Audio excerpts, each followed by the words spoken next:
வணக்கம். இப்போது எத்தனையோ தந்தைகள் தந்தையை தன்னுடைய கனவுகளை நிறைவேற்றி கொள்ள முடியாமையே தவிச்சு போயிடுறாங்க. அதை தன்னுடைய பெத்த மகன் மகள் அவங்க அதை ஈடு செய்கிறாங்க. அப்போ பார்த்தீங்கன்னா வாலி ஒரு புத்தகத்தில் எழுதியிருப்பார். தன்னிட்ட சேகர்னு ஒருத்தர் வேலை பார்த்தாராம். அவர் சொன்னால் கேட்டானா, எனக்கு ஒரு பழைய ஸ்கூட்டர் வாங்கி கொடுங்க, நான் தூரத்துலேருந்து வரேன், டைம் ஆயிடுது அப்படின்னு. ஏன்டா புது ஸ்கூட்டரே வாங்கிக்கிங்க.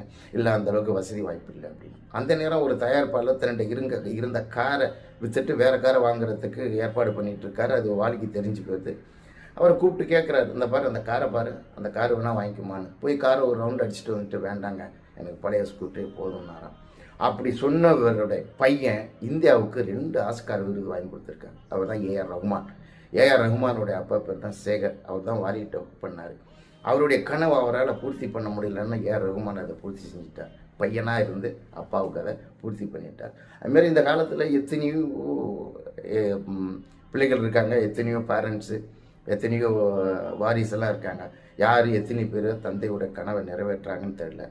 நிறைவேற்றாட்டியும் பரவாயில்ல, தந்தையுடைய பேருக்கு களங்கம் வராமல் பார்த்துக்கிட்டாவே அதே ஒரு பெரிய ட்ரீமாக இருக்கும். அதனால் முடிஞ்ச வரைக்கும் பெற்றோர்களை மதித்து நடப்போம். நன்றி.